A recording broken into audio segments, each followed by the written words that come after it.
Hello student, कैसे हो बच्चों। आज हम पढ़ेंगे exercise 9.1 circle, class 9th math, NCERT का बुक है ये बच्चों। तो सबसे पहले हम जानेंगे डायमीटर के बारे में। तो ये हमने एक सर्कल बना लिया है। डायमीटर क्या होता है? ये है सेंटर सर्कल का बीचों बीच में, और यहाँ से जो लाइन जाएगी दोनों तरफ मिलेगी यहाँ से यहाँ तक, वो होगा डायमीटर। ठीक है, इस डायमीटर का नाम दे देते हैं हम ए बी। तो जो लाइन सर्कल के सेंटर से होके जाती है और दोनों तरफ सर्कल को मिलती है तो वो कहलाती है डायमीटर। ठीक है, एक सर्कल में बहुत सारे डायमीटर हो सकते हैं, ये नहीं है कि एक दो ही हो। हम ये कह सकते हैं कि एक सर्कल में इन्फिनिटी डायमीटर हो सकते हैं। ठीक है, तो बहुत सारे डायमीटर होते हैं। जैसे एक ये डायमीटर तो है ही, एक शर्त यही है कि सेंटर से होके जाए वो लाइन। जैसे ये भी एक डायमीटर हो गया, इसका नाम पी क्यू दे दिया, और एक ये डायमीटर हो गया, इसका नाम आर एस दे देते हैं। एक ये डायमीटर हो गया, एक ये नाम हम एम एन दे देते हैं। इस तरह से बहुत सारे डायमीटर एक सर्कल में ड्रॉ कर सकते हैं। एक ये है, एस टी दे दो। ठीक है बच्चों, तो ये सारे डायमीटर हैं जो यहाँ से यहाँ तक, यहाँ से यहाँ तक जा रहे हैं। ठीक है, डायमीटर समझ गए आप। अब हम समझते हैं रेडियस के बारे में। तो रेडियस जो होती है सर्कल के सेंटर से सर्कल तक की डिस्टेंस होती है। सर्कल के सेंटर से सर्कल तक की डिस्टेंस। डायमीटर तो देखो आर पार पूरा होता है, आर एस, लेकिन यह रेडियस ये भी है, ओ एस और ओ आर, यानी एक डायमीटर में दो रेडियस होती हैं। ओ एस, ओ आर, ये भी रेडियस है। ऐसे ही ए बी में देख लो, ओ बी तक भी रेडियस हो जाएगी, और ओ ए तक ये भी रेडियस है। तो एक सर्कल में दो, एक डायमीटर में दो रेडियस होती हैं, यानी डायमीटर रेडियस का डबल होता है।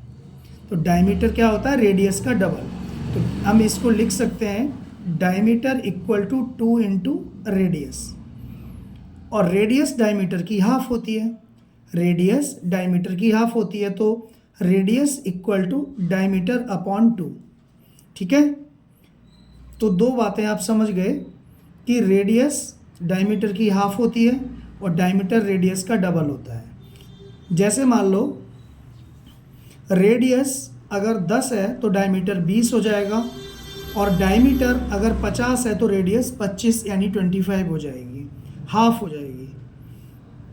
तो डायमीटर और रेडियस के बारे में आप समझ गए होंगे। और चलो इसको और अच्छी तरह से समझते हैं। अब यहाँ पर एक सर्कल हम और ड्रॉ कर लेते हैं। ठीक है, ये अब यहाँ से देखो, ये ओ है सेंटर, और यहाँ से डिस्टेंस ये क्या हो गई? रेडियस। और यहाँ से यहाँ तक ये पूरा खींच लिया तो ये क्या हो गया? डायमीटर। इसको नाम हम एम एन दे देते हैं। तो एम एन यहाँ पर लिखो, एम एन डायमीटर है। ठीक है, और ओ ए रेडियस है, ऐसे समझ लो।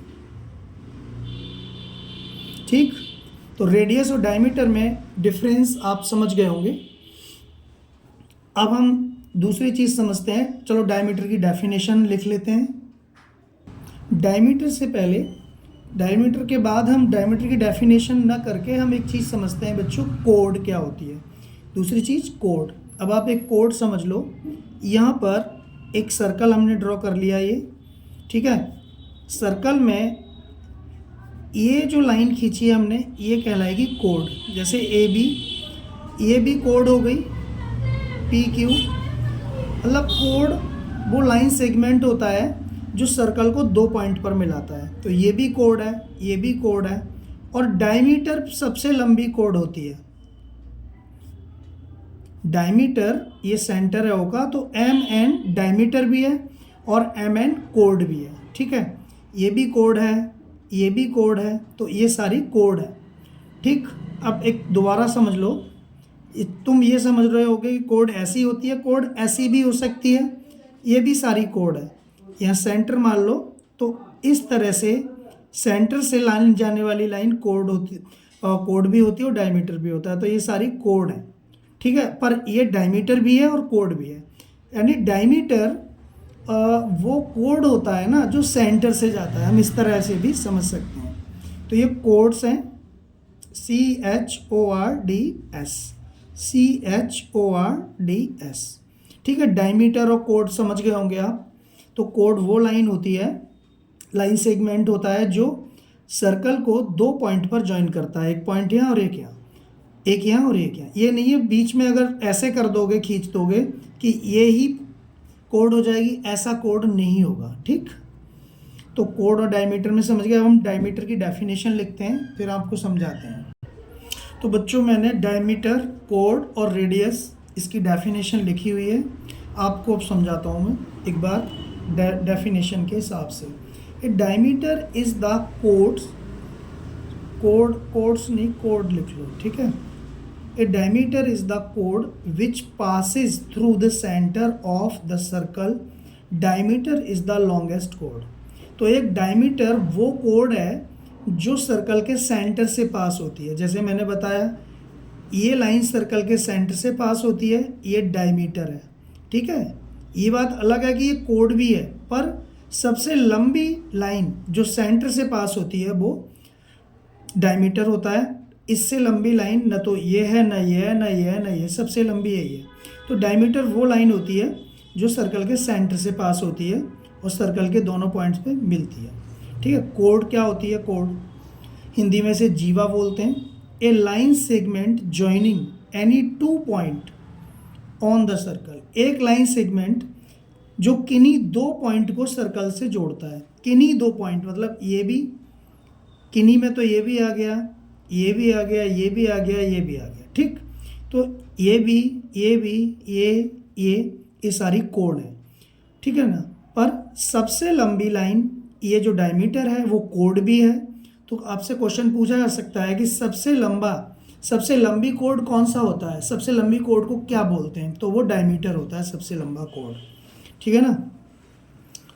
अब radius, A radius of a circle is a line segment. एक रेडियस, किसी सर्कल में एक रेडियस वो लाइन सेगमेंट होता है joining the centre and A point on the circle, ठीक है ना। सेंटर से सर्कल को जोड़ता है, सेंटर से सर्कल, सेंटर से सर्कल, सेंटर से सर्कल, सेंटर से सर्कल, ये सारी रेडियस हैं। तो एक सर्कल में इन्फिनिटी रेडियस हो सकती हैं, इन्फिनिटी डायमीटर हो सकते हैं और इन्फिनिटी कोड हो सकती हैं, ठीक है। आप ये तीनों समझ गए होंगे। अब हम करते हैं एक्सरसाइज 9.1। तो बच्चों ये है 9.1 एक्सरसाइज का question number 1। Recall the two circle are congruent.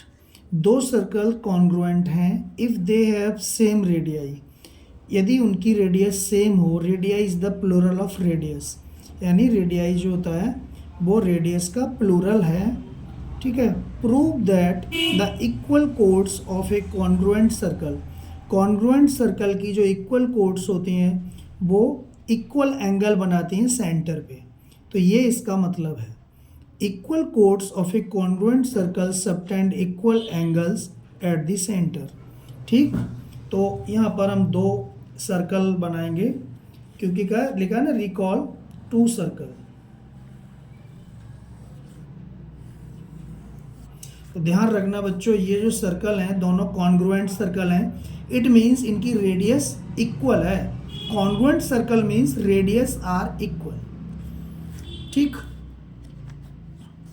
तो इनकी रेडियस इक्वल है और इनकी कोड्स भी इक्वल है। इक्वल कोड्स और कॉन्ग्रुएंट सर्कल कॉन्ग्रुएंट, यानी सर्कल भी इक्वल, सर्कल का मतलब कॉन्ग्रुएंट सर्कल का मतलब हो गया रेडियस इक्वल है। तो यहाँ पर हम दो रेडियस बना लेंगे, इक्वल दिखनी चाहिए तो ज़्यादा सही रहेगा। और इसका सेंटर है, इसका सेंटर O है और इसका P मान लो और इसको ज्वाइन कर दो इससे, ठीक है ना। A B ये हो गया और C और D ये इसकी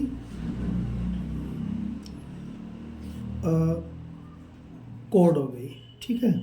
और इसको भी ज्वाइन कर दीजिए, थोड़ा सा इधर बना लो, थोड़ा इक्वल दिखनी चाहिए ना। तो रेडियस, ठीक है ना, ये भी रेडियस है, ये भी रेडियस है, ये भी रेडियस है, ये भी रेडियस है, क्योंकि चारों इक्वल है। तो गिवन क्या है, इसमें गिवन लिखेंगे पहले।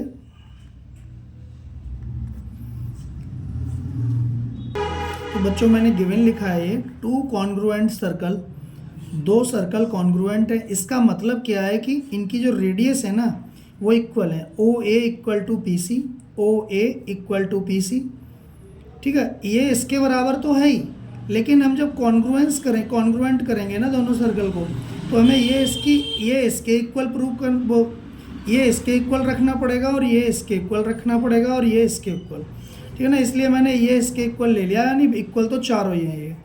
ए O A equal to P C, O A equal to P C, और O B equal to P D, ठीक है। ये दो सर्कल इक्वल हो गई। और A B equal to C D, A B equal to C D, equal chords है तो A B equal to C D, ठीक है ना। हमें प्रूव करना है कि इक्वल कोड सेंटर पे इक्वल एंगल बनाती हैं, यानी ये एंगल और ये एंगल इक्वल प्रूव करना है। तो angle A O B equal to angle C P D. तो हम देखो प्रूफ करते हैं। प्रूफ में लिखो in triangle O A B and triangle P C D, ठीक है ना। इन दोनों ट्रायंगलों में लेना है हमें, तो लिख लिया किस ट्रायंगल में हमें लेना है, ठीक है ना। तो O A equal to P C, ये आपको गिवन है तो यहाँ लिख दो गिवन, ठीक। और O B equal to P D लिख दो, ये भी गिवन है। और A B equal to C D, ये भी गिवन है आपको, क्योंकि A B equal to C D. तो आपने देखा इन दोनों ट्रायंगलों में ये इसके इक्वल है, ये इसके इक्वल है, और ये इसके इक्वल है। तो साइड, ये तीनों साइड हैं, तो एस एस एस कॉन्ग्रुएंसी हो जाएगी। एस एस एस कॉन्ग्रुएंसी से triangle O A B congruent triangle O A B congruent angle P C D, ये कॉन्ग्रुएंट हो गए। जब कोई ट्रायंगल कॉन्ग्रुएंट हो जाता है तो उसका हर करस्पॉन्डिंग पार्ट इक्वल होता है। अब हम यहाँ बता देते हैं इसके बाद, ठीक है। हर करस्पॉन्डिंग पार्ट इक्वल होता है, तो angle A O B equal to angle C P और डी, सी पी डी मतलब, तो ये सी पी सी टी से कॉन्ग्रुएंट हो गया, सी पी सी टी से हो गया। एक बार हमने इसको कॉन्ग्रुएंट कर लिया, तो कॉन्ग्रुएंट करने के बाद सी पी सी टी लिखना पड़ेगा, क्योंकि सी पी सी टी का मतलब होता है corresponding part of congruent triangle, corresponding parts of congruent triangle. तो इसका हर करस्पॉन्डिंग पार्ट इक्वल है, तो इसलिए ये प्रूव हो गया और क्वेश्चन हो गया है। उम्मीद करते हैं आपकी समझ में आ गया होगा अच्छी तरह से, ठीक है। अब हम इसका दूसरा भी क्वेश्चन ले लेते हैं इसके साथ साथ, तो एक्सरसाइज खत्म हो जाएगी। तो ये क्वेश्चन 2 है एक्सरसाइज 9.1 का। क्वेश्चन ये है, prove that if chords of a congruent circle subtend equal angles, यानी कि कोड इक्वल एंगल बनाती है सेंटर पे, at their centre, then the chords are equal. तो कोड्स लेंथ में इक्वल होंगी अगर वो कोड्स इक्वल एंगल बनाती है। क्वेश्चन उस वैसा ही है सेम। अब जो पहले तो हमने उसमें एंगल इक्वल करे थे, लेकिन इसमें हमें इक्वल एंगल दिया है और कोड्स इक्वल है, हमें ये प्रूव करना है। थोड़ा उल्टा है क्वेश्चन, बस और कुछ नहीं है। तो देखो अभी आपकी समझ में आ जाएगा। 2 सर्कल बना रहे हैं, कॉन्ग्रुएंट सर्कल है, ध्यान रखना बनाने में छोटे बड़े हो सकते हैं, लेकिन इक्वल लेंथ के हैं ये मान लो। तो एक की कोड ये है और दूसरे की कोड ये है, ए बी और सी और डी। तो हमें गिवन क्या है, गिवन प्रूव दैट। अब गिवन इसमें कैसे लिखोगे, देखो प्रूव दैट इफ, यदि, इफ के आगे codes of a congruent circle subtend equal angles. तो हमें सेंटर इसका ओ दे दो और इसका पी दे दीजिए सेंटर, थोड़ा सा इधर बना लो।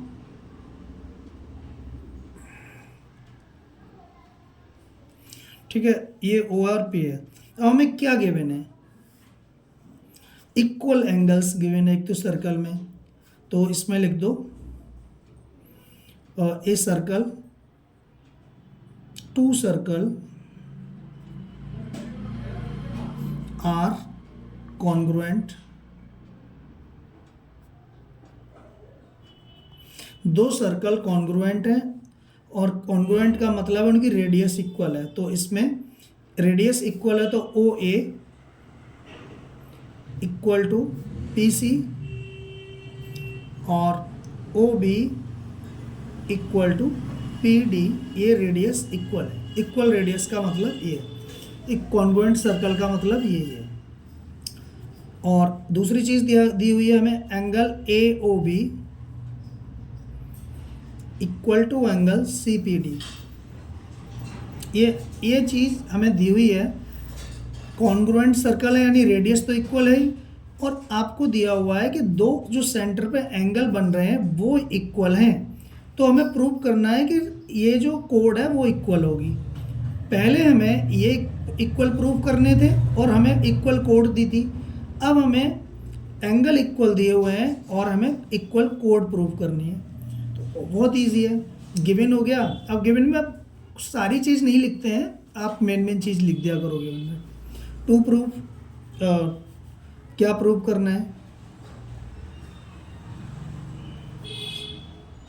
टू प्रूव में A B equal to C D, हमें ये प्रूव करना है। कैसे, then the chords are equal, chords equal है ये प्रूव करो। एक बार फिर समझ लो, प्रूव करो यदि codes of a congruent circle, congruent circle की कोड इक्वल एंगल बनाती हैं। तो गिवन में हो गया इक्वल एंगल बनाती है तो हमें प्रूव करना है कि उनकी कोड्स इक्वल है। तो हमें टू प्रूव में A B equal to C D लिखना है। आपको क्वेश्चन को अच्छी तरह पढ़ना होगा और थोड़ा समझना आना चाहिए, तभी क्वेश्चन हो पाते हैं। ठीक है, टू प्रूफ में इन दोनों ट्रायंगल में ले लो, in triangle O A B and triangle P C D, पहले भी मैंने इन्हीं में लिया था। ठीक, अब आपको क्या है, तीन पेयर हमें इक्वल करने होते हैं, पहले भी तीन पेयर करे थे। O A equal to P C, O A equal to P C, ये आपको गिवन है। और एंगल ये आपको गिवन है, एंगल ए ओ बी और C P D, angle A O B, A O B यानी ये वाला एंगल और सी पी डी ये वाला angle equal to angle C P D. ठीक,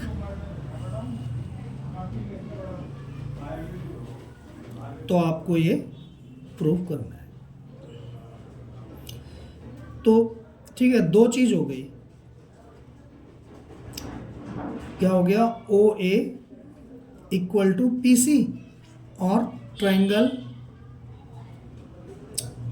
ए O B equal to C P D, और तीसरी चीज O B equal to P D, ये भी रेडियस है, O B equal to P D, ये भी आपको गिवन है। तीनों चीज़ें ही गिवन है इसमें, उसमें भी।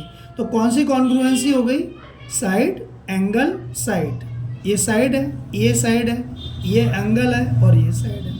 तो by S A S, side angle side rule, तो triangle O A B congruent triangle P C D. ठीक है, तो क्या हो गया, तो A B equal to C D, C P C T, हमें प्रूव हो गया है। बस कुछ नहीं करना हमें, हम जिस चीज़ को कॉन्ग्रुएंट करते हैं ना, कर दिया कॉन्ग्रुएंट, अब वो उसी ट्रायंगल की चीज़ है तो वो इक्वल होगी। क्योंकि 3 चीज़ें इक्वल हैं तो उसकी 6 चीज़ें इक्वल हो जाएंगी। एक ट्रायंगल में 6 एलिमेंट होते हैं, 3 साइड और 3 एंगल। तो यहाँ पर ये वाली साइड भी इक्वल होगी अगर ये कॉन्ग्रुएंट हो गया है तो। और अगर ये बोला होता कि ये एंगल इक्वल टू ये एंगल प्रूव करो तो भी हो जाता, क्योंकि ये एंगल इसी ट्रायंगल में आ रहा है और इसलिए CPCT से इसको भी कर देते, इसको भी CPCT से कर देते। तो हम आपकी समझ में आ गया होगा, ठीक है।